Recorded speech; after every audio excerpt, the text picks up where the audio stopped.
Hello friends, welcome back to my YouTube channel. So ಇವಾಗ ಫ್ರಂಟ್ಗೆ border ಹಾಕುವಂಥದ್ದು trending ಇದೆ ಅಲ್ವಾ. ಬಾರ್ಡರ್ನ ತೆಗೆದು ಈ ರೀತಿ ಫ್ರಂಟ್ಗೆ ಹಾಕೋದು, ಅದು ಬಂದು ಪ್ರಿನ್ಸಸ್ ಕಟ್ಗೆ ಮಾತ್ರ ಹಾಕ್ತಾರೆ. ಸೊ ನಾನು ನಾರ್ಮಲ್ ಬ್ಲೌಸ್ ಕೊಲ್ದರೂ ಕೂಡ ಒಬ್ಬೊಬ್ಬರಿಗೆ ಪ್ರಿನ್ಸಸ್ ಕಟ್ ಇಷ್ಟ ಆಗೋದಿಲ್ಲ, ನಾರ್ಮಲ್ ಬ್ಲೌಸೇ ಬೇಕಾಗಿರುತ್ತೆ. ಆ ರೀತಿ ಬ್ಲೌಸ್ ಸ್ಟಿಚ್ ಮಾಡಿದ್ರು ಕೂಡ ಹೇಗೆ ಬಾರ್ಡರ್ನ ಅಟ್ಯಾಚ್ ಮಾಡಬೇಕು ಅಂತ ನಾನು ತೋರಿಸ್ಕೊಡ್ತೀನಿ. ಆಮೇಲೆ ಇನ್ನೊಂದು ಏನಾಗುತ್ತೆ ಅಂತಂದರೆ, ಬಿಗಿನರ್ಸ್ಗೆ ನಾವು ಪ್ರಿನ್ಸ್ ಕಟ್ ಮಾಡಿ ಅದಕ್ಕೆ ಬಾರ್ಡರ್ ಅಟ್ಯಾಚ್ ಮಾಡೋದು ಗೊತ್ತಾಗೋದಿಲ್ಲ. ಹಾಗಾಗಿ ಏನು ಮಾಡಿ ಅಂತಂದರೆ, ಫಸ್ಟ್ ಈ ರೀತಿ ನಾರ್ಮಲ್ ಬ್ಲೌಸ್ಗೆ ಸ್ಟಿಚ್ ಮಾಡ್ಕೊಳ್ಳಿ. ಅದಾದಮೇಲೆ ನೀವು ಪ್ರಿನ್ಸ್ ಕಟ್ಗೆ ರೆಡಿ ಮಾಡ್ಕೋಬೋದು. ನಾನು ಆಲ್ರೆಡಿ ವೀಡಿಯೋನ ಹಾಕಿದ್ದೀನಿ ಪ್ರಿನ್ಸಸ್ ಕಟ್ಗೆ ಈ ರೀತಿ ಬಾರ್ಡರ್ ಅಟ್ಯಾಚ್ ಮಾಡಿ ಸ್ಟಿಚ್ ಮಾಡೋ ಅಂಥದ್ದು. ಸೊ ನಿಮಗೆ ಇದರಲ್ಲಿ ಹೇಗೆ ಅಂತ ಅಂದ್ಬಿಟ್ಟು ತೋರಿಸ್ಕೊಡ್ತೀನಿ. ಬನ್ನಿ ಇವಾಗ ವೀಡಿಯೋನ ಸ್ಟಾರ್ಟ್ ಮಾಡೋಣ. ಸ್ಟಾರ್ಟ್ ಮಾಡೋದಕ್ಕಿಂತ ಮುಂಚೆ ಫಸ್ಟ್ ಟೈಮ್ ನನ್ನ ಚಾನಲ್ನ ನೋಡ್ತಾ ಇದ್ದೀರಾ ಅಂತಂದರೆ ಚಾನಲ್ಗೆ ಸಬ್ಸ್ಕ್ರೈಬ್ ಮಾಡ್ಕೊಳ್ಳಿ. ಫಸ್ಟ್ ಈ ರೀತಿ ಇಟ್ಕೊಂಡಿದ್ದೀವಿ ಅಲ್ವಾ, ಇದನ್ನು ನೀಟಾಗಿ ಸ್ಟಿಚ್ ಮಾಡ್ಕೊಂಡು ಬಿಡಬೇಕು. ನೆಕ್ ಹತ್ರ ಸ್ಟಿಚ್ ಮಾಡಿಕೊಂಡು ಇನ್ನೌಟ್ ಮಾಡ್ಕೊಂಡು ಬಿಡಿ. ಅದಾದಮೇಲೆ ಹೇಗೆ ಬಾರ್ಡರ್ನ ಅಟ್ಯಾಚ್ ಮಾಡೋದು ಅಂತಂದ್ಬಿಟ್ಟು ತೋರಿಸ್ಕೊಡ್ತೀನಿ. ಸೊ ಇದು ಏನಂತಂದರೆ, ನಿಮಗೆ ಇವಾಗ ಟ್ರೆಂಡಿಂಗ್ ಇರೋದ್ರಿಂದ ಪ್ರಿನ್ಸಸ್ ಕಟ್ ಹೊಲಿಯೋಕ್ಕೆ ಬರೋದಿಲ್ಲ ಅಂತ ಅನ್ನೋರು ಈ ಮೆಥಡ್ನ ಯೂಸ್ ಮಾಡಿಕೊಂಡು ಫಸ್ಟ್ ಇದರಲ್ಲಿ ಹಾಕಿ ನೋಡಿ. ಅದಾದ ನಂತರ ನೀವು ಪ್ರಿನ್ಸ್ ಕಟ್ಗೂ ಕೂಡ ಹಾಕ್ಬೋದು. ಸೊ ಎರಡೂ ಸೈಡ್ ಕೂಡ ಹಾಕ್ತಾರೆ, ಬಟ್ ನಾನು ಒಂದು ಸೈಡು ಬಲಗಡೆ ಮಾತ್ರ ನೀವು ತಗೊಳ್ಳಿ. ಬಲಗಡೆ ಮಾತ್ರ ತೊಗೊಂಡು ಈ ರೀತಿ ಸ್ಟಿಚ್ ಮಾಡಿ ಇಟ್ಕೊಳ್ಳಿ. ಉಕ್ಸ್ಪಟ್ಟಿ ಕಡೆ ಅಲ್ಲ, ಕಾಜಾಪಟ್ಟಿ ಸೈಡು. ಒಬ್ಬೊಬ್ಬರು ಅದು ಕಾಜಾಪಟ್ಟಿ ಉಕ್ಸ್ಪಟ್ಟಿ ಚೇಂಜ್ ಮಾಡ್ತಾರೆ. ಸೊ ಅದನ್ನು ಇದು ಮಾಡ್ಕೊಬೇಡಿ, ಯಾಕಂತಂದರೆ ಬಲಗಡೆ ನಿಮಗೆ ಎಡಗಡೆ ಒಂದು ಸೆರಗು ಬರುತ್ತೆ, ಬಲಗಡೆ ನೀವು ಇದನ್ನು ಹಾಕೋಬೋದು. ಓಕೆನಾ, ಇದು ಗೊತ್ತಾಯ್ತಲ್ವಾ. ಈಗ ಇದನ್ನು ಪೂರ್ತಿಯಾಗಿ ಸ್ಟಿಚ್ ಮಾಡ್ಕೊಂಡು ಬಿಡೋಣ. ಪೂರ್ತಿಯಾಗಿ ಸ್ಟಿಚ್ ಮಾಡ್ಕೊಂಡಾದಮೇಲೆ ನಾನು ತೋರಿಸ್ಕೊಡ್ತೀನಿ ಬಾರ್ಡರ್ ಯಾವ ರೀತಿ ಅಟ್ಯಾಚ್ ಮಾಡೋದು. ಅದೇ ರೀತಿ ಕಾಣಿಸುತ್ತೆ. ಸೊ ಏನು ಕೂಡ ಚೇಂಜಸ್ ಕಾಣೋದಿಲ್ಲ, ತುಂಬಾ ಬ್ಯೂಟಿಫುಲ್ಲಾಗಿ ಕಾಣಿಸುತ್ತೆ. ಈ ರೀತಿ ಎರಡು ಸೈಡ್ ಕೂಡ ಸುತ್ತ ಈ ರೀತಿ ಪೂರ್ತಿಯಾಗಿ ಸ್ಟಿಚ್ ಮಾಡ್ಕೊಂಡು ಬಿಡಿ. ಎಕ್ಸ್ಟ್ರಾ ಪೀಸ್ ಎಲ್ಲನೂ ಕೂಡ ಕಟ್ ಮಾಡ್ಕೊಂಡು ಬಿಡೋಣ. ಸೊ ಬಿಗಿನರ್ಸ್ಗೆ ಇದೆಲ್ಲ ಕೂಡ ಡೌಟ್ಸ್ ಇರುತ್ತೆ ಅಲ್ವಾ, ಯಾವ ರೀತಿ ಹಾಕೋದು, ನಾವೆಲ್ಲ ಬಾರ್ಡರ್ ಹಾಕೋದಕ್ಕಾಗೋದಿಲ್ಲ, ಚೆನ್ನಾಗಿ ಸ್ಟಿಚ್ ಮಾಡೋರು ಮಾತ್ರ ಹಾಕ್ಬೋದು ಅನ್ನೋದೆಲ್ಲ ಇರುತ್ತೆ. ಸೊ ಸ್ಟಿಚ್ ಮಾಡ್ತೀರಾ ಅಂತಂದರೆ ಯಾರು ಕೂಡ ಬಿಗಿನರ್ಸ್ ಆಗಿರಲಿ ಅಥವಾ ಸುಮಾರು ವರ್ಷದಿಂದ ಸ್ಟಿಚ್ ಮಾಡ್ತಾ ಇರಲಿ, ಪ್ರತಿಯೊಬ್ಬರು ಕೂಡ ಹಾಕೋಬೋದು. ಆ ರೀತಿ ನಾನು ನಿಮಗೆ ಈಸಿಯಾಗಿ ತೋರಿಸ್ಕೊಡ್ತೀನಿ.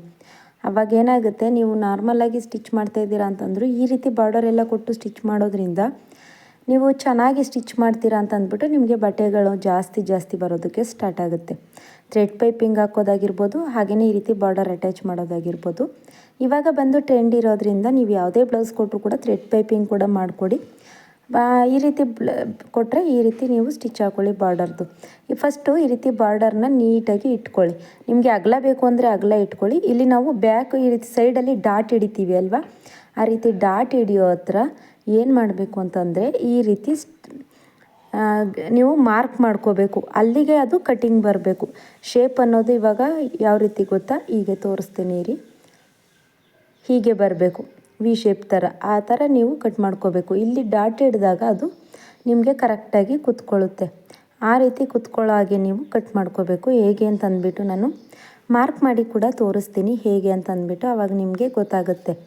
ಇದನ್ನು ಈ ರೀತಿ ಫೋಲ್ಡ್ ಮಾಡಿ ಸ್ಟಿಚ್ ಮಾಡ್ಕೊಂಡಾಗ ನಿಮಗೆ ಅಗಲ ಬೇಕು ಅಂತಂದರೆ ಅಗಲ ಇಟ್ಕೊಳ್ಳಿ, ಇಲ್ಲ ಅಂತಂದರೆ ಇನ್ನೂ ಚಿಕ್ಕದಾಗಿ ಬೇಕು ಅಂತಂದರೂ ಕೂಡ ಚಿಕ್ಕದಾಗಿ ಕೂಡ ಇಟ್ಕೋಬೋದು. ನೋಡಿ ಇಲ್ಲಿಗೆ ಡಾಟ್ ಬರುತ್ತೆ ಅಲ್ವಾ, ಡಾಟ್ ಪಾಯಿಂಟ್ಗೆ ಕರೆಕ್ಟಾಗಿ ಈ ರೀತಿ ಮಾರ್ಕ್ ಮಾಡ್ಕೊಳ್ಳಿ. ಈ ರೀತಿ ಶೇಪಲ್ಲಿ ಮಾರ್ಕ್ ಮಾಡೋದ್ರಿಂದ ತುಂಬಾ ನೀಟಾಗಿ ಕಾಣಿಸುತ್ತೆ. ನೋಡಿ ಹೀಗೆ. ಸೊ ನಾನು ಮಾರ್ಕ್ ಮಾಡ್ಕೋತಾ ಇರೋದು ಗೊತ್ತಾಯ್ತಲ್ವ. ಈ ರೀತಿ ಮಾರ್ಕ್ ಮಾಡ್ಕೊಂಡಾದಮೇಲೆ ಅದನ್ನು ಕಟಿಂಗ್ ಮಾಡ್ಕೊಂಡ್ಬಿಡಿ. ಸೊ ಅದನ್ನು ಕಟ್ ಮಾಡ್ಕೊಂಡಾದಮೇಲೆ ಅದನ್ನು ಲೈನಿಂಗ್ ಮೇಲ್ಗಡೆ ಇಟ್ಟು ಸ್ಟಿಚ್ ಮಾಡ್ಕೊಳ್ಬೇಕು. ನೋಡಿ ಹೀಗೆ. ಎಲ್ಲಿ ಸ್ಟಿಚ್ ಮಾಡಬೇಕು ಅಂತಂದರೆ ಪೂರ್ತಿಯಾಗಿ ಸ್ಟಿಚ್ ಮಾಡಿ ಒಂದು ಸೈಡ್ ಮಾತ್ರ ಓಪನ್ ಇಟ್ಕೊಳ್ಳಿ.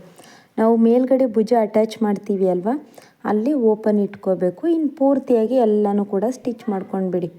ನಾನು ತೋರಿಸ್ತೀನಿ. ಎಕ್ಸ್ಟ್ರಾ ಪೀಸ್ ಕಟ್ ಮಾಡಿ ತೆಗೆದುಬಿಟ್ಟು ನೋಡಿ, ಈ ಕಡೆ ಸೈಡ್ ಕೂಡ ನಾನು ಇಲ್ಲಿ ಸ್ಟಿಚ್ ಮಾಡಬಾರ್ದಿತ್ತು, ಬಟ್ ಮಾಡಿದ್ದೀನಿ, ಅದನ್ನು ಬಿಚ್ಚಾಕ್ಬಿಡ್ತೀನಿ. ನಾನು ಸ್ಟಿಚ್ ಮಾಡುವಾಗ ಪೂರ್ತಿಯಾಗಿ ಸ್ಟಿಚ್ ಮಾಡಿಕೊಂಡೆ ಅಷ್ಟೇ. ಈ ಕಡೆ ಸೈಡ್ ಕೂಡ ಹಾಗೆಯೇ ನಾವು ಮಾರ್ಕ್ ಮಾಡ್ಕೊಂಡಿದ್ವಿ ಅಲ್ವಾ, ಅಲ್ಲೂ ಕೂಡ ಈ ರೀತಿ ಸ್ಟಿಚ್ ಮಾಡ್ಕೊಳ್ಳಿ. ರಫ್ ಮಾಡಿಕೊಂಡು ಸ್ಟಿಚ್ ಮಾಡಿಕೊಂಡೆ.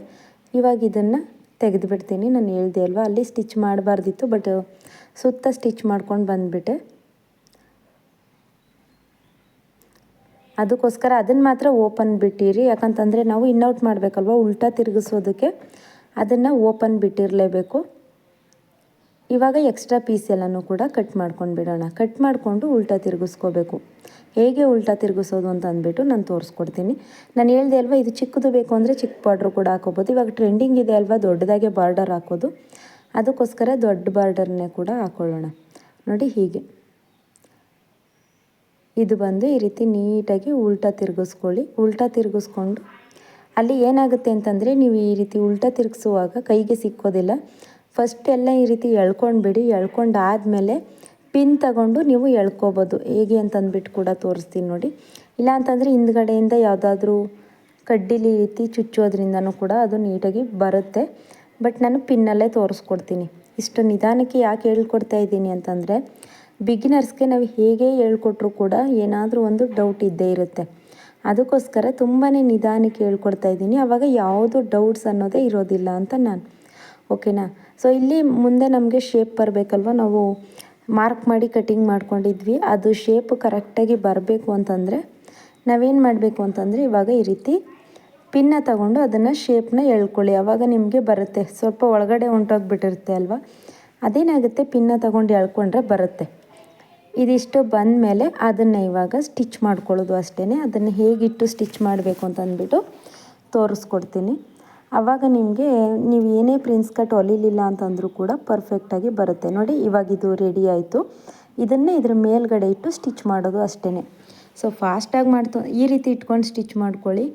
ಏನಾದರೂ ಉಲ್ಟಾ ಇಟ್ಟು ಸ್ಟಿಚ್ ಮಾಡಿಬಿಟ್ಟಿರ ಈ ರೀತಿ ಇಟ್ಕೊಂಡೆ ಸ್ಟಿಚ್ ಮಾಡ್ಕೊಳ್ಳಿ. ಯಾವಾಗ ಏನಾಗುತ್ತೆ, ಇವಾಗ ಟ್ರೆಂಡಿಂಗ್ ಇರೋವಂಥ ಡಿಸೈನು. ಭುಜ ಏನಾದರೂ ಚಿಕ್ಕದಾಗಿ ಇಟ್ಕೋತೀವಿ ನೀವು ಅಂತಂದರೆ, ಇವರು ಭುಜ ಚಿಕ್ಕದಾಗಿ ಇಟ್ಕೊಳ್ಳೋದಿಲ್ಲ. ಅದಕ್ಕೆ ಸ್ವಲ್ಪ 3 ಇಂಚಷ್ಟು ಇಟ್ಟಿದ್ದೀನಿ.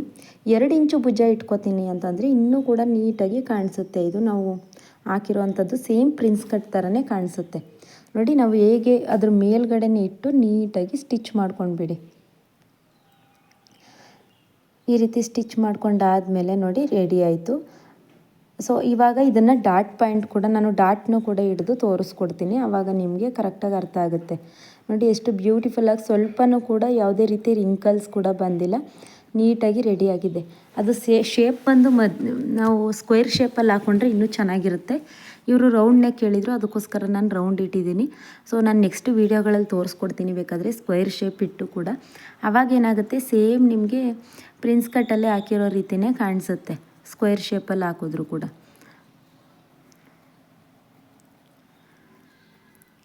ಸೊ ನೋಡಿ ಇದಿಷ್ಟು ಆಯ್ತಲ್ವ. ಇವಾಗ ಇದನ್ನು ಓಪನ್ ಮಾಡಿ ತೋರಿಸ್ತೀನಿ ನೋಡಿ. ಈ ರೀತಿ ಕಪ್ಸ್ ಹಿಡಿದಾಗ ಕರೆಕ್ಟಾಗಿ ಅದು ಕೂರುತ್ತೆ. ಈ ರೀತಿ ವೇರ್ ಮಾಡಿದಾಗ ತುಂಬಾ ಬ್ಯೂಟಿಫುಲ್ಲಾಗಿ ಕಾಣಿಸುತ್ತೆ. ಎಷ್ಟು ಈಸಿಯಾಗಿ ಸ್ಟಿಚ್ ಮಾಡ್ಕೋಬೋದಲ್ವ. ಸೊ ನೋಡಿದ್ರಲ್ವ ಎಷ್ಟು ಈಸಿಯಾಗಿ ಸ್ಟಿಚ್ ಮಾಡ್ಬೋದು ಅಂತ. ವಿಡಿಯೋ ಹೆಲ್ಪ್ ಆಯಿತು ಅಂತಂದರೆ ಲೈಕ್ ಮಾಡೋದನ್ನು ಮರಿಬೇಡಿ. ಹಾಗೆಯೇ ಹೊಸ್ದಾಗಿ ನನ್ನ ಚಾನಲ್ನ ನೋಡ್ತಾ ಇದ್ದೀರಾ ಅಂತಂದರೆ ಚಾನಲ್ಗೆ ಸಬ್ಸ್ಕ್ರೈಬ್ ಮಾಡ್ಕೊಳ್ಳಿ. ನಿಮಗೆ ಏನಾದರೂ ಬ್ಲೌಸಲ್ಲಿ ಡೌಟ್ ಇತ್ತು ಅಂತಂದರೆ ಕಮೆಂಟ್ ಮಾಡಿ, ನಾನು ವೀಡಿಯೋನ ಮಾಡಿ ಅಪ್ಲೋಡ್ ಮಾಡ್ತೀನಿ. Thank you for watching.